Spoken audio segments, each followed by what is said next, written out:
किया था? Point of order नहीं मिला तो क्या वॉकआउट किया? नहीं किया। अरे अमित शाह जी 90 मिनट बोले, 550 सेकंड का वीडियो सबके सामने है। मैं स्पष्ट कहूंगा कि 400 पार संविधान बदलो। और अगर भगवान का नाम ले लिया होता तो शायद आपके 7 जन्म तर जाते। बाबा साहब अम्बेडकर जी के लिए वो उनके आज जुबान से निकला है। बाबा साहब के बारे में कोई जानकारी नहीं होती है, आकर लोग आके इधर उधर भाई बोलना साहब, शुरू ऐसा कर ना देते हैं। अगर मुझे क्या 12 सेकंड का वीडियो सदन में बैठे हुए सहमत थे कि नहीं थे? इसको कुछ नहीं पता। इनविटेशन से आई हूं। अरे मैं आप कौन होती है बीच में डिस्टर्ब करने वाली? नहीं ये पता बाबू साहब कहां पढ़े थे, नहीं ये पता किसने भेजा था, नहीं ये पता किस सब्जेक्ट में पढ़े थे, ना उनकी क्वालिफिकेशन पता। अरे प्लीज यार, नहीं मुझे नहीं बोलना है भाई। अच्छा प्रियंका मैं आपको भी जवाब दे रहा हूं। प्रियंका चतुर्वेदी, प्रियंका जी देखिए उठ के जाने से कुछ नहीं होगा। दरबार की एक और शानदार डिबेट में स्वागत है आपका। दोस्तों आज के डिबेट होने वाला बीजेपी के प्रवक्ता सुधांशु त्रिवेदी, पूर्णिया के सांसद पप्पू यादव और शिवसेना उद्धव गुट के प्रवक्ता प्रियंका चतुर्वेदी के बीच में।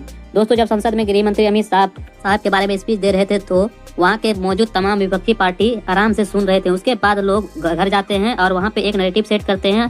गृह मंत्री अमित शाह को एक छोटी सी क्लिप काट के उन लोगों में फैला देते हैं कि अमित शाह ने बाबा साहब का अपमान किया। इसी मुद्दे को लेकर डिबेट चल रही थी, जिसमें प्रियंका चतुर्वेदी डिबेट में आकर एक ही रट लगा बैठी हुई थी कि अमित शाह देश से माफी मांग ले। उसके बाद सुधांशु त्रिवेदी जी ने मैडम की ऐसी क्लास लगाई कि वो मैडम रोते रोते घर चले गई। खैर दोस्तों डिबेट काफी मजेदार होने वाला है, आपसे अनुरोध है कि वीडियो को अंत तक जरूर देखना।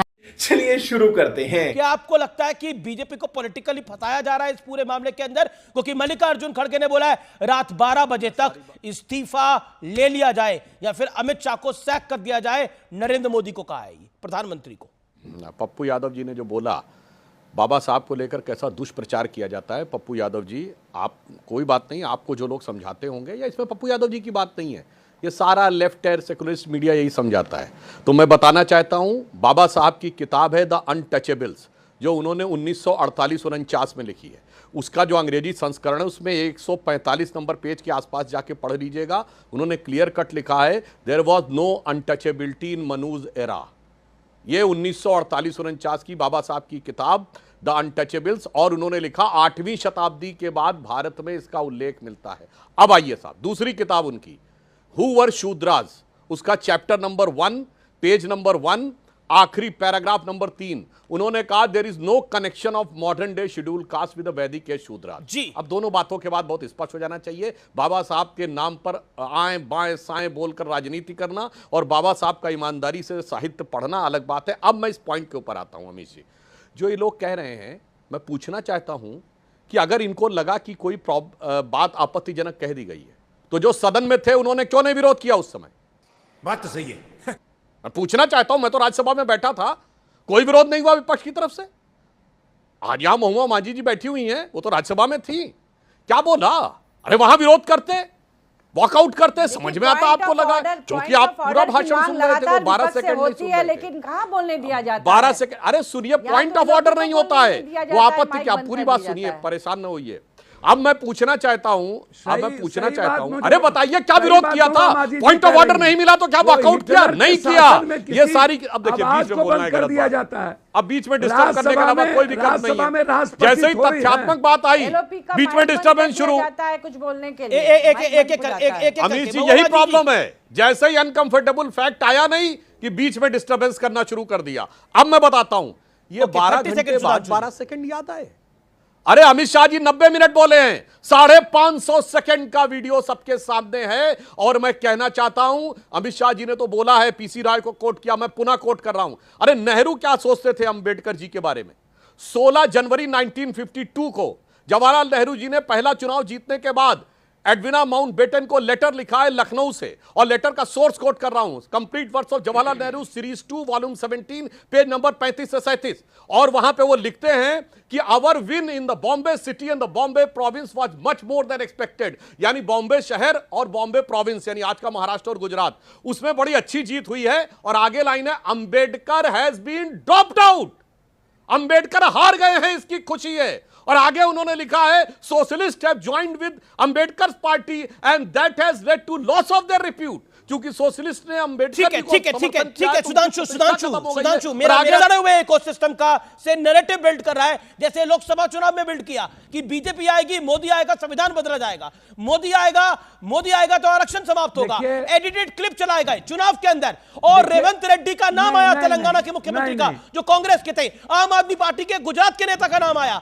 क्या एक झूठा वीडियो प्रोपेगेंडा चलाया जा रहा है अमित शाह के खिलाफ? सर नहीं, एक बात समझिए, किसी के खिलाफ, किसी व्यक्ति के खिलाफ नहीं है। मैं स्पष्ट कहूंगा कि 400 पार संविधान बदलो। 400 पार यदि हो गया होता तो 1 नेशन 1 इलेक्शन छोड़िए, होता 1 nation no election. Are you comedy me? का प्रयास किया है कि अंबेडकर को लेकर विपक्ष और खासतौर पर कांग्रेस क्या बोलेगी, क्योंकि पंडित नेहरू तो खुद अंबेडकर का विरोध करते थे और साथ में प्रधानमंत्री ने बोला ये सड़ा हुआ इकोसिस्टम यही एजेंडा चला सकता है।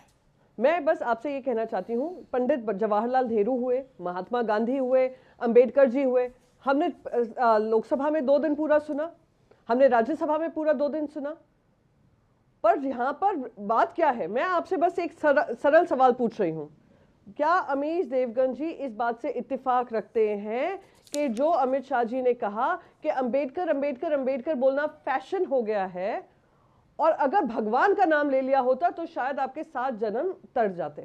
क्या आप इस वाक्य से सहमत हैं? पर इसके आगे की लाइन भी तो पढ़नी पड़ेगी ना उनकी, उन्होंने उसके आगे भी बोला, तो बीजेपी इसका जवाब नहीं, क्या लाइन पढ़नी है मैं आपको बताती हूँ भाई साहब। देखिए भाई साहब, ऐसा है 1.5 घंटे के पूरे स्पीच में ये 12 सेकंड का क्लिप ही उसका पूरा सारांश है कि ये लोग कितना भी बाबा साहेब अंबेडकर जी के बारे में बोल लें, बड़ी बड़ी प्रतिमा के बारे में बोल दें, पंचतीर्थ के लिए बोल दें और सड़ा हुआ इकोसिस्टम बोल लें, पर सच्चाई यही है कि इनके मन में जो है बाबा साहेब अंबेडकर जी के लिए, वो उनके आज जुबान से निकला है। इनको दर्द होता है कि कौन सा एक महामानव पैदा हुआ इस देश में जिन्होंने वंचित पिछड़े लोगों के लिए काम किया, उनके अधिकारों की लड़ाई ली और संविधान में उनको वो जगह दी। इनको चिढ़ मचती है इस बात से कि जो रिजर्वेशन हटाने का सपना लेकर ये 400 सीट का आंकड़ा मांग रहे थे और जनता इनको 240 पे ले आई थी, वही खिस्यानपट उनके इस 12 सेकंड का वीडियो झलकाता है। चलो भाई देखो अब मैं क्या करता हूँ। सुई पटक सन्नाटा, बाबा साहब के बारे में कोई जानकारी नहीं होती है, आकर लोग आके इधर उधर बोलना शुरू कर देते हैं। अगर मुझे महाराजा सैयद होता तो मैं आप क्या जवाब देती? आप अपनी जवाब दीजिए, आप मुझसे देखिए यही उजागर हो गया कि बाबा साहब के बारे में जानकारी रखना क्विज कंपटीशन है। अरे जिसको अभी भगवान भगवान करके बोल रही थी, जो जानकारी जिसको दिल से भगवान छोड़िए, अगर दिल से महापुरुष भी माने तो वो बातें टिप्स पे होती हैं। महाराजा बड़ौदा सयाजीराव गायकवाड़ जी ने उनको विदेश पढ़ने के लिए भेजा था। और मैं प्रियंका जी से पूछना चाहता हूं, आपने जिस वाक्य के लिए बोला कि सही मुझे लगा आपने ये ना कह रहे, तो आप लोगों ने क्यों नहीं रिएक्ट किया उस समय पार्लियामेंट के अंदर? भाई क्या तरीका है भाई, शायद व्हाट्सएप तक के ज्ञान आ चुका होगा कि अमित शाह जी पता नहीं था, बीच में डिस्टर्ब करना शुरू कर दिया, दादाजी ने भेजा था, डिस्कनेक्ट कर दिया फोन। अरे भाई आपको नहीं पता था, मुझे ये बताना था बस। आपको ये नहीं पता था, मुझे सिर्फ ये बताना था। अब मैं दूसरी बात कहना चाहता हूं, ये कह रही है कि बताइए भगवान वाली बात सही है कि नहीं, तो मैं चुनौती से पूछता हूं, ये 12 घंटे बाद क्यों ट्यूबलाइट जली? जैसे होता है ना कि कुछ लोगों की ट्यूबलाइट कुछ सेकंड के बाद जलती थी, पहले ट्यूबलाइटें होती थी ना, तो ये 12 सेकंड का वीडियो सदन में बैठे हुए सहमत थे कि नहीं थे, या कान में तेल डाल के बैठे थे, या कोई नशे में लोग बैठे हुए थे कि आराम से सारा सुनते रहे, फिर बाहर निकले और 12 घंटे बाद 12 सेकंड की ऑडिटेड क्लिप डाली। अब पता नहीं ये सोरोस से सिग्नल आया कि कहां से सिग्नल आया, और उसके बाद सुबह शुरू हो गए।